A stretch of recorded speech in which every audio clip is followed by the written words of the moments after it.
This is a 2004 Oldsmobile Alero with ignition lock cylinder issues.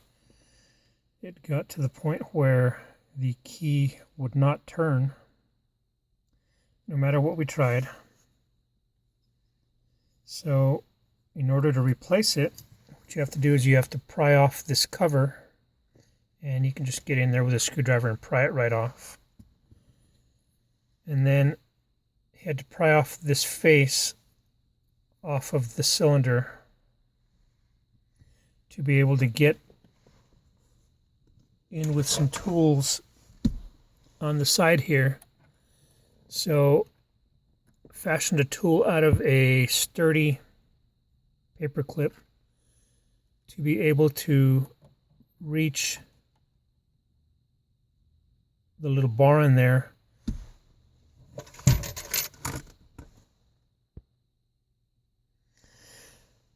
What that does is it allows the tumblers inside to be depressed, and what I used was a bobby pin.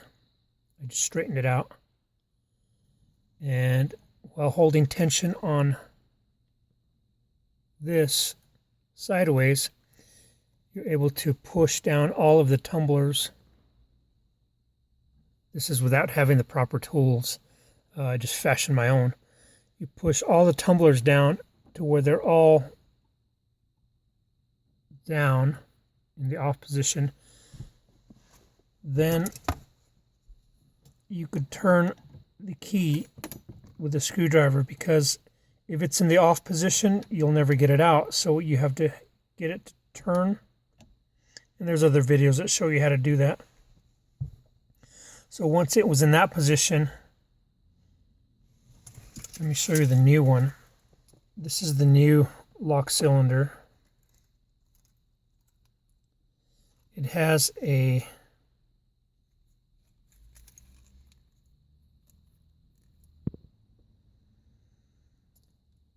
this little retaining pin on the bottom side, which once it's pushed in, locks it into place.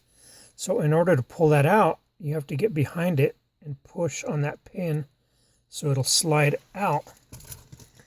So the only way to get to that was I had to remove this instrument panel cover from underneath. But in order to get that out, I had to loosen up these screws down here on the steering wheel cover so that I could get behind the cylinder lock. And using this pick tool, I bent it in this fashion so that I could reach behind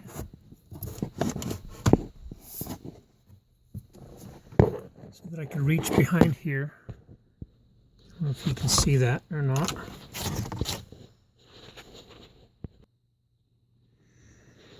Okay, it's a little better now, so you can see inside there. This is where the lock cylinder is. So I had to reach around the backside to be able to depress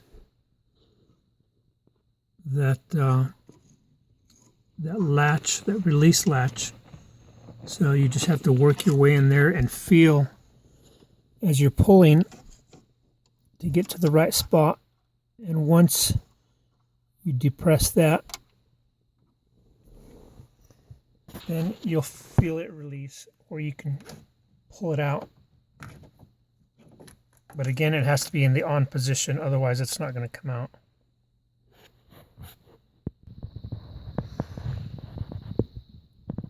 Okay, so you can see there in that little channel, you can see the tool where I had to depress that knob. So you've got to reach in behind there to be able to push up on that pin to get it to slide up that channel.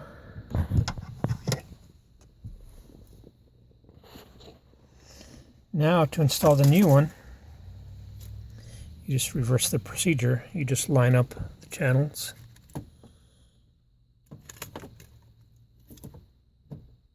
and it should just slide in there. And again, it has to be in the on position, otherwise it's not going to go in place.